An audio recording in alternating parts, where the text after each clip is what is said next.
Good morning. Good morning, ladies and gentlemen. I know this looks like a civilized country, but we start uncivilized early, but I apologize for that, but we put together an ambitious program. So with this 15 minutes of obligatory delay, let me open this day and conference officially. My name is RASTISLAV KÁČER. I'm the president of the Slovak Atlantic Commission. It's a pleasure and privilege to welcome you again, but now absolutely officially. This is not a pre-start, this is the official start of the 6th GLOBSEC Bratislava Global Security Forum. Now we moved into new premises. For the last couple of years we wanted to show you the traditional face, the old town, the heritage of Slovakia. Now we move to a more dynamic face of the country. Now we move to a new future of the country. I'm glad that Slovak Atlantic Commission, with the support of its partners, is a part of this change, is in this opening, connecting people and helping to open new horizons. It's helping to bring people to Slovakia to be part of the debate, to educate our people, but also bring Slovaks to the table of important discussion on foreign policy and security issues. First of all, for the beginning, as the organizer, I have to mention all of our partners, without whom this event wouldn't be possible. Of course, traditionally, with Ministry of Foreign Affairs, NATO headquarters, Visegrad Fund, and representation of European Commission.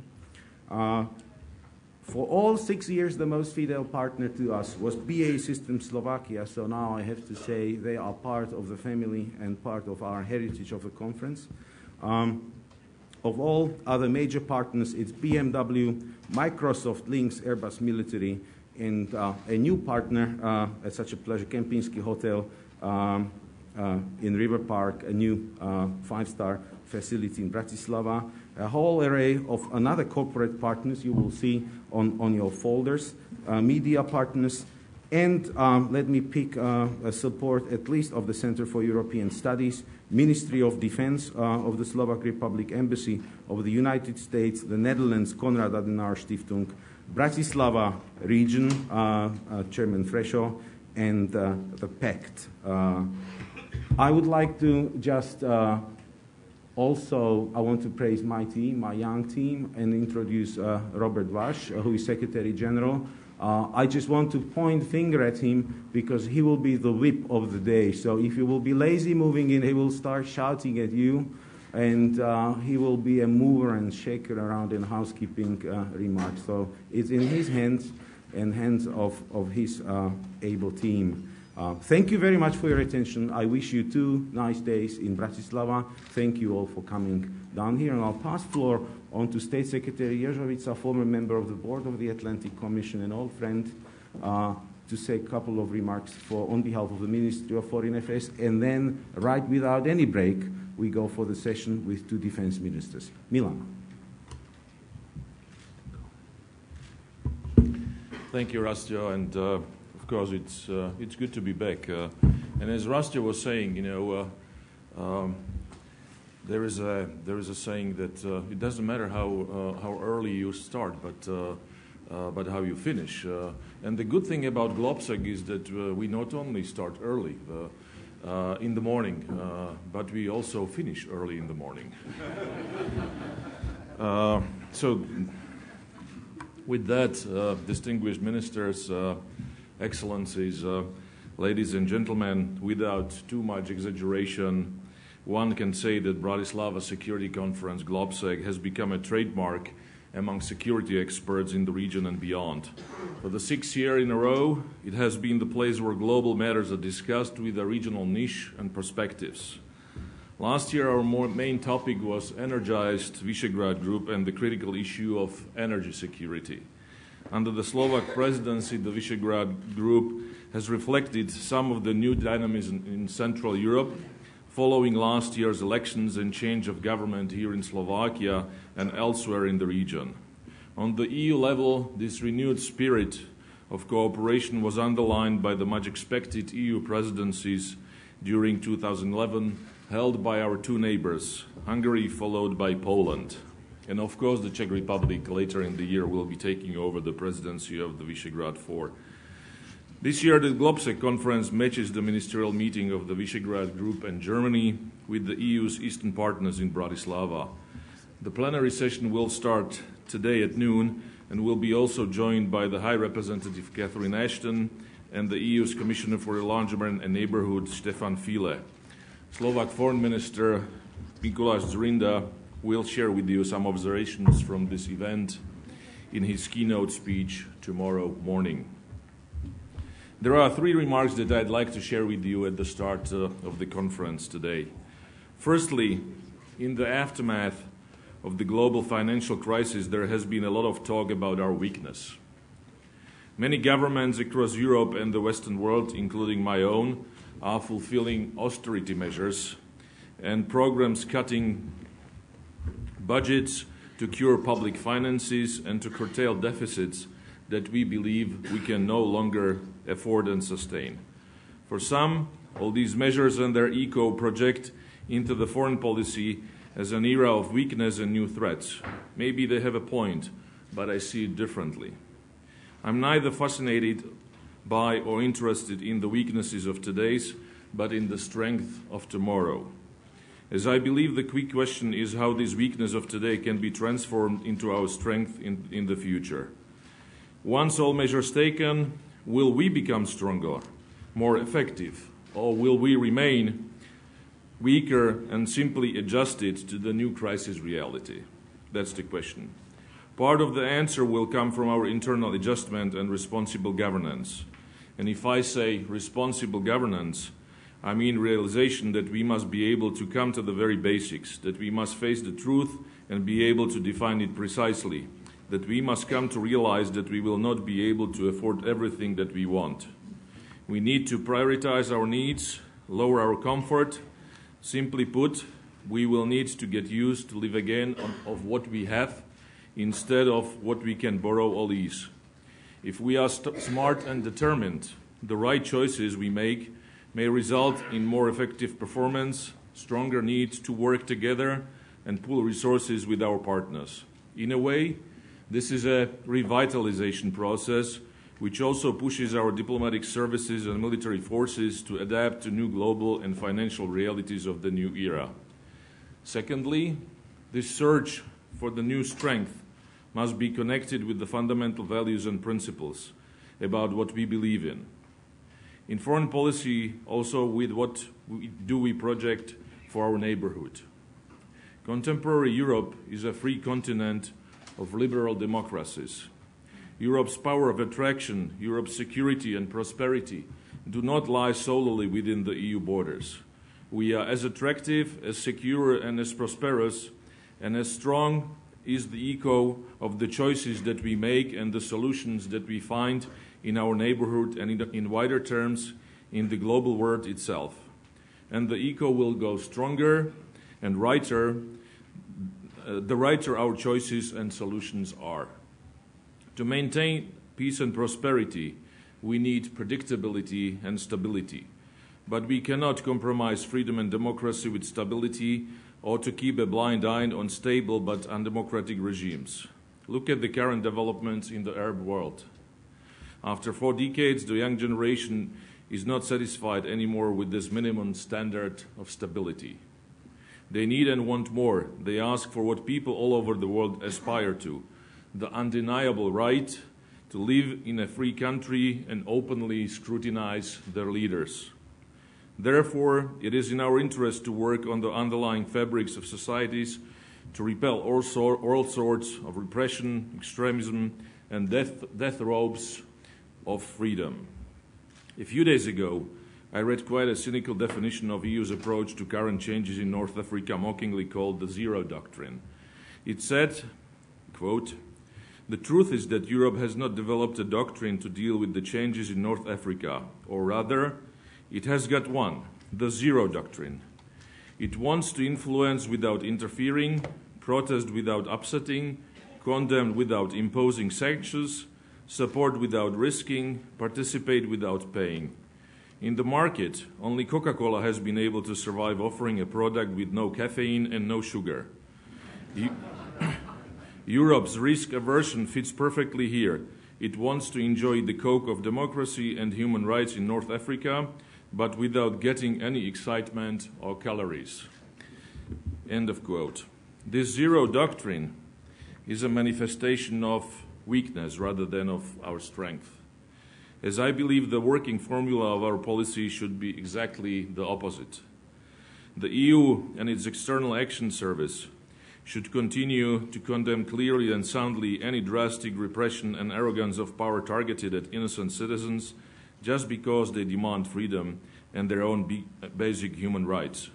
In the same manner, we should continue to applaud those who want to secure these civic rights and are brave enough to demand in a vigorous, consequent, but non-violent manner real political changes taking place in their own countries, be it in Tunisia, Egypt, Libya, Cuba, or even closer to us in Belarus and other countries living under despots.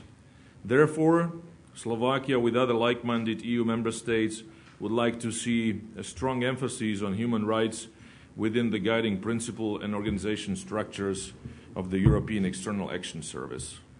Thirdly, as we support democratic movements in the Arab world, we cannot lose our sight from our Eastern partners. The regime in Minsk cannot sleep well just because we are busy with Cairo or other places in the southern Mediterranean. Commitment to our fundamental values and principles is the keystone also for the Eastern Partnership. Therefore, we closely follow the situation in Belarus and demand to release all political prisoners. Any deepening of the EU relationship with Minsk within the Eastern Partnership is conditional on democratic progress in Belarus. As you enter the conference venue, you can see a photo exhibition displaying faces of new political prisoners in Belarus staged at the hotel foyer. This photo exhibition was co-sponsored by the Slovak Foreign Ministry and symbolically opened yesterday at the monument of our peaceful protest at the end of the communist regime in March of 1988. As I believe, when looking at Minsk, Europe should not only know and remember President Lukashenko as the face of the regime. We must see and know the faces of democratic activists. Tens of them are awaiting political trials after mass protests that followed presidential elections in December. We are convinced that they are the real faces of Belarus and of its democratic and free future. The youngest among those is a 20-year-old Nastya Palazhanka, released from KGB prison just a few days ago. I talked to her shortly yesterday on the phone, and I can tell you she has aspirations and wishes no other than her counterparts in the streets of Bratislava, Berlin, Barcelona, or Brussels. And as I believe it is our task to keep Europe on the side of freedom and democracy through the global world, but above all in our immediate neighborhood. Dear friends, coming back to GLOBSEC, and as I look at the schedule, I see 7 substantial sessions, 6 night owl sessions, and 4 breakout sessions. Altogether, more than 20 points of program covering a truly wide and deep variety of topics. I wish us all an inspiring discussions, successful conference, and please do return to Bratislava. This is the place to talk, this is the place to talk the future, and this is the place to see your friends. Thank you very much.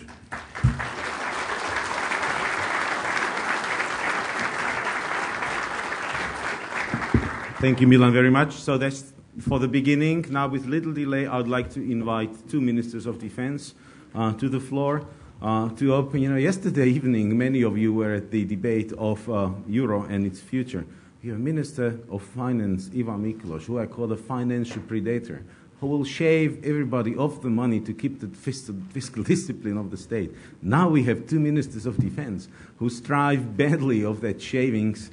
And really, we are asking whether we could push still the bar lower without losing too much or losing something forever. So, on the theme and of the topic defense capabilities versus defense cuts, where to find the right balance between shaving and having a beard. I would like to invite Minister ļUBOMÍR GALKO, our partner on the conference, and His Excellency DAVOR BOŽINOvić, Minister of Defense of the Republic of Croatia. Gentlemen.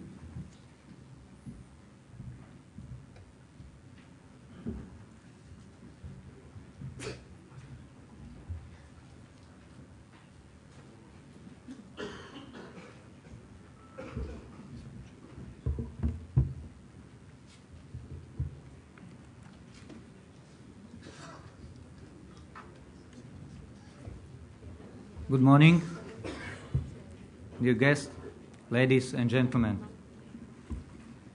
It is an honor to welcome you in Bratislava on behalf of the Ministry of Defense of the Slovak Republic and on my personal behalf. There is no doubt that the GLOBSEC conference is a remarkable event. It has matured like a fine wine. I am very pleased that the Slovak Ministry of Defense is among the institutions providing support to this excellent and ambitious event since its beginning. The headline of this panel is very topical. Where to find the balance between capabilities and cuts in defense budgets.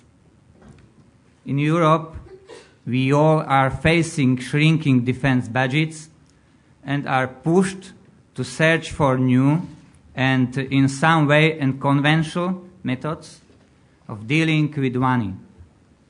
One way of raising more money for defense is to ask you to make a donation for the Ministry of Defense.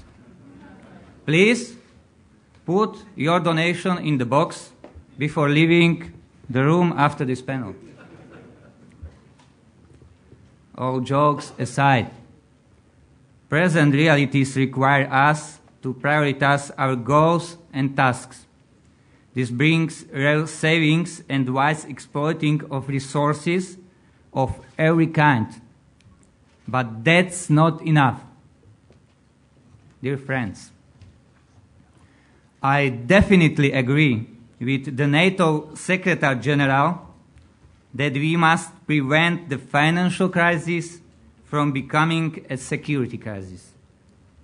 When I became Slovakia's Minister of Defense, I found the ministry in quite a bad situation, short of money and capabilities. I have set myself the goal of putting the Defense Department back on its feet again. That is one of the reasons why we have launched the Strategic Defense Review. The Strategic Defense Review should serve as the primary driver for evaluation of the current state of play in defense.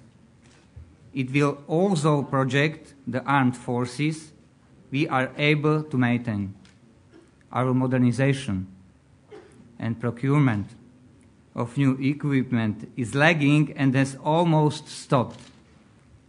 We all know about the gap between the United States and its European allies. But more importantly, that gap between a few strong European nations and the rest of Europe is widening and may result in unforeseen and unwanted consequences. We are risking the loss of our ability to act in solidarity and cooperate together. This must not happen. In the past, the Defense Department used to be a cash machine for other ministries. The previous governments repeatedly withdrew money without considering the impact on defense. However, patching the economic deficit by the defense budget is a short-sighted solution. Indeed, every nation needs a strong economy. I do believe that investing in defense pays off. Investing into defense means keeping state sovereignty, having means to protect and promote our national interests at home and abroad, protecting our airspace and being helpful when the population is in danger. Ladies and gentlemen, our people, our taxpayers, and all our politicians have to realize that not investing into defense could have deep consequences. First, they need to know that without deployable armed forces, we will face the threats only after they reach our territory, and not where they originate. Second, they need to understand that without real investment, there might be no fighter planes flying in the sky in the future to secure our airspace.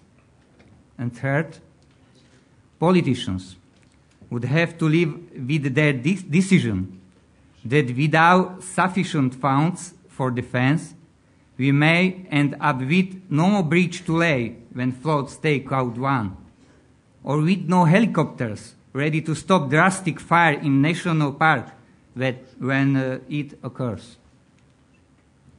Armed forces are here for our population, to help and defend, but we all must think defense in these difficult budgetary times. Therefore, I would like to reiterate, investment in defense pays off. It pays off for several reasons, but most importantly, for defending and protecting the population, providing a sovereign state with muscles, and ensuring international recognition as a reliable ally and partner. Strong economy is indeed an essential part of security, but defense provides the society with the most basic tools for the protection of the society and economy from external threats. Security threats sometimes knock at our door, and it is never a pleasant visit. Every reasonable person has insurance for what-if situations. For us, this insurance is called the Slovak Armed Forces. Let me be very clear. Striking a balance between defense capabilities and defense cuts is far from big and easy task. Mr. Lammers, my colleague on this panel, but also many more colleagues in the audience will surely agree with me, because we are all in the same boat. A balance between defense capabilities and defense cuts cannot be made by waving a magic wand. Having more security for less money is very close to wishful thinking. We can pool and share capabilities with our allies and friends, but there is a catch. We can do it with the existing capabilities, but to build new ones, we need additional resources.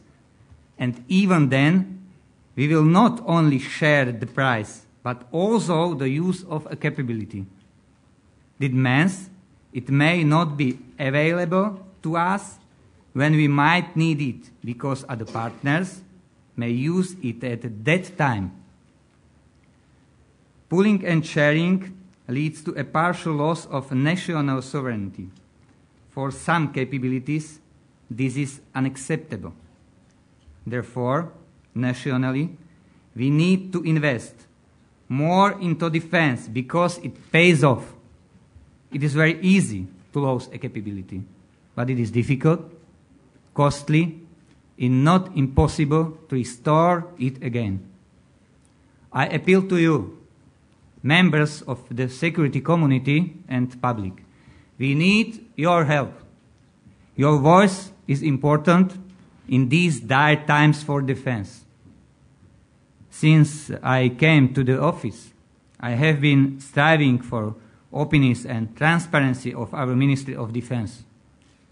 It is not in our interest to hide the state of play in our armed forces. We know what the problems are, and we try to fix them.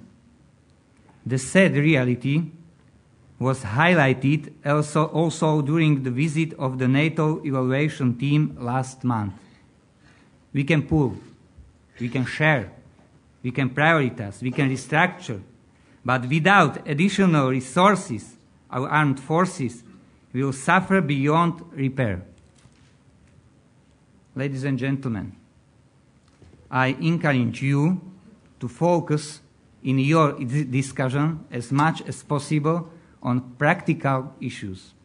I believe that the outcomes of your discussions will also feed in the defense decision-making process, not only in Slovakia, but also in other countries.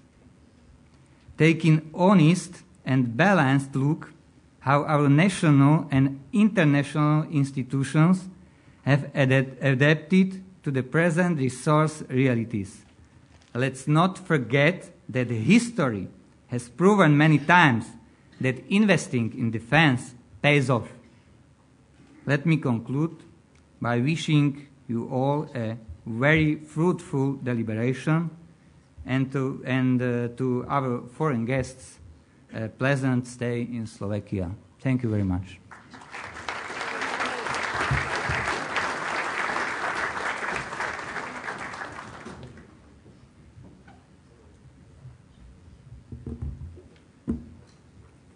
Good morning. Good morning, everyone. Mr. Minister, Mr. KÁČER, Milan. Where is Milan? Ladies and gentlemen, I'm delighted to be here with you. This forum is building a unique reputation for facilitating transatlantic dialogue on international policy and security, and I'm grateful to our hosts for allowing me to contribute to this important discussion. I'm here to talk, or to continue to talk about the impact of the economic crisis on defense spending, with a particular focus on how to find the right balance between capabilities and budget cuts.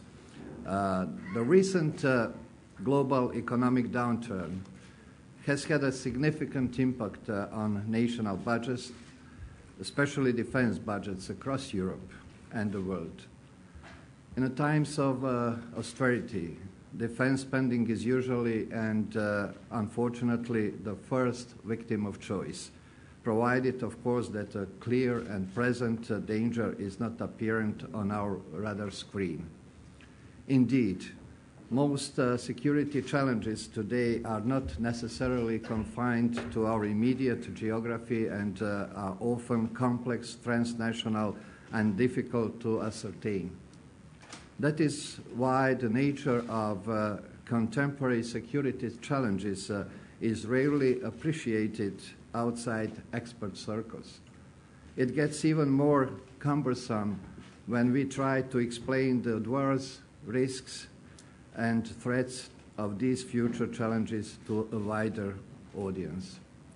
The global financial and economic crisis has also had a deep and crippling impact on Croatia and our national defense.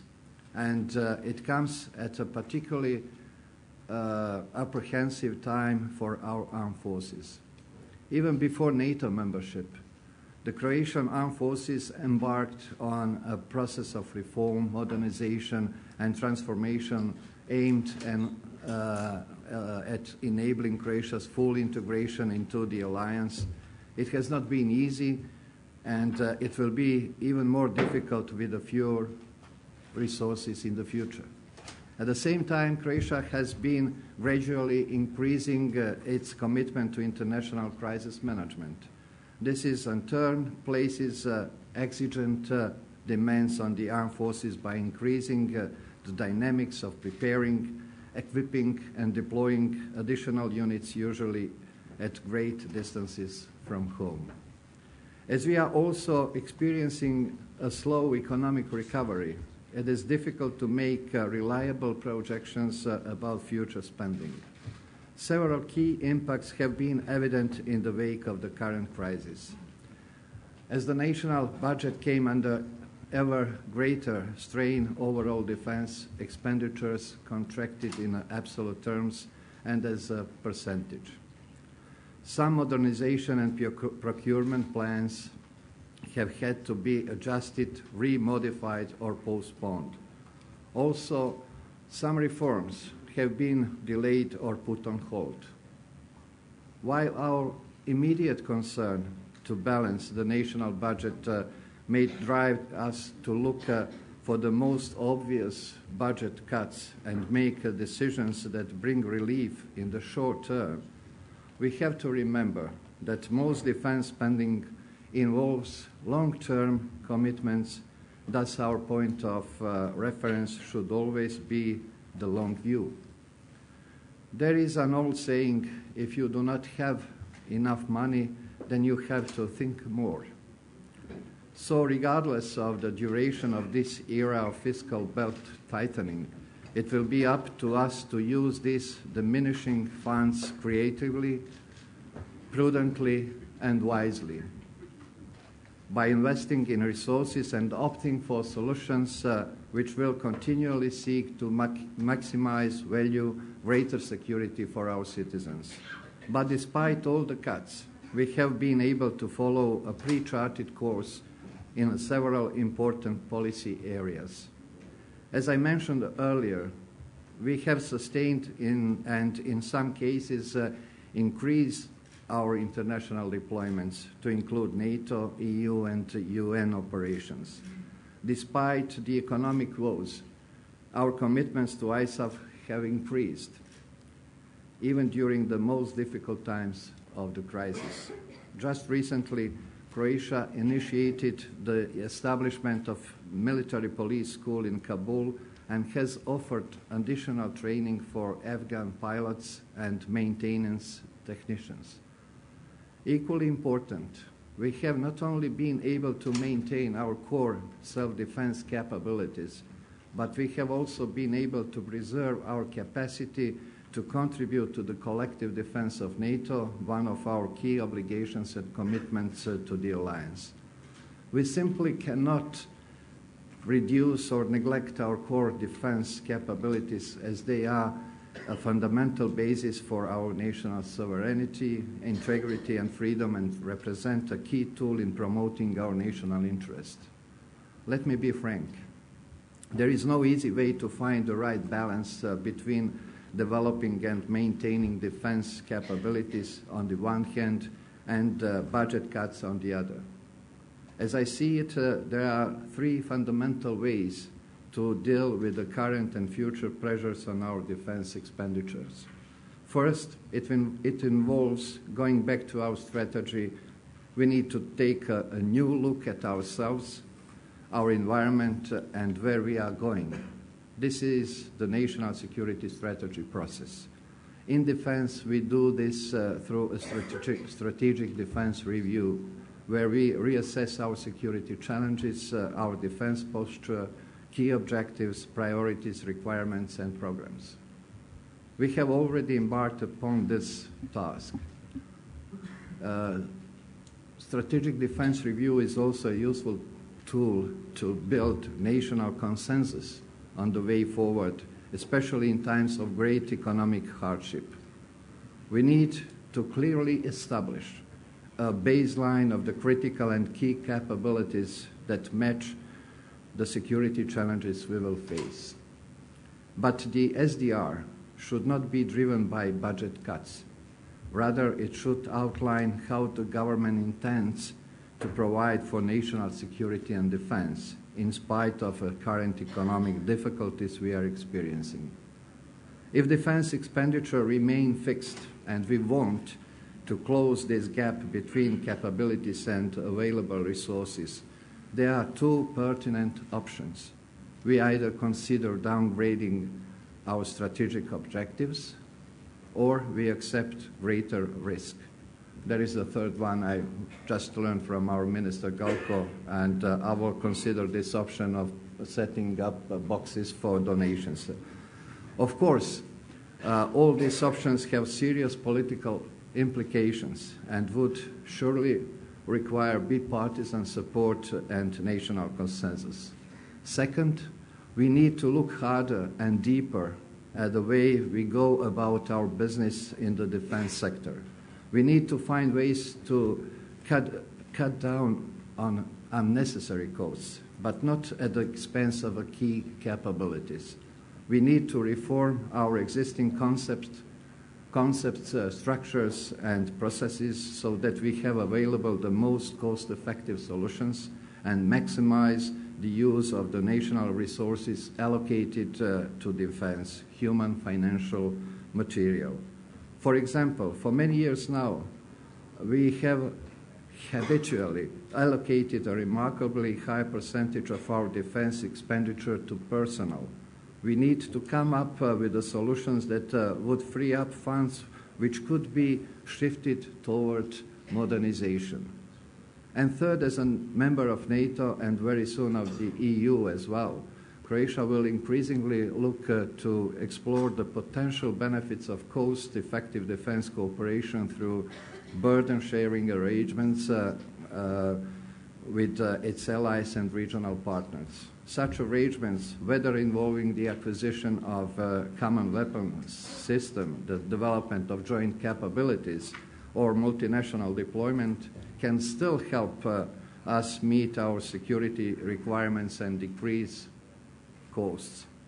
A regional approach to sharing defense assets and pooling resources is best illustrated in the case of the Nordic states. Closer to home, the Central European solution for pooling and sharing of capabilities is a good example.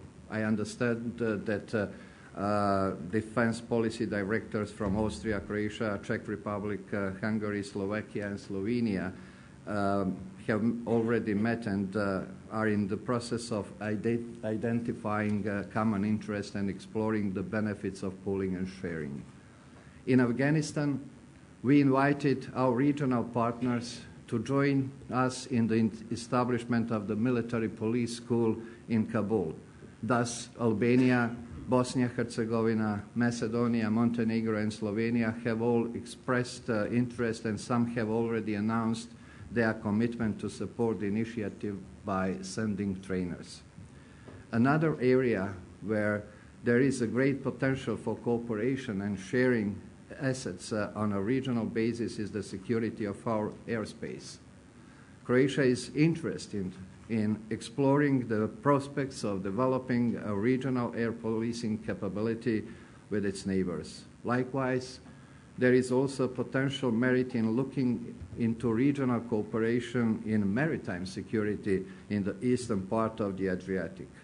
Such efforts enable us to continue developing key capabilities and at the same time promote the integration of Southeast Europe into Euro-Atlantic structures.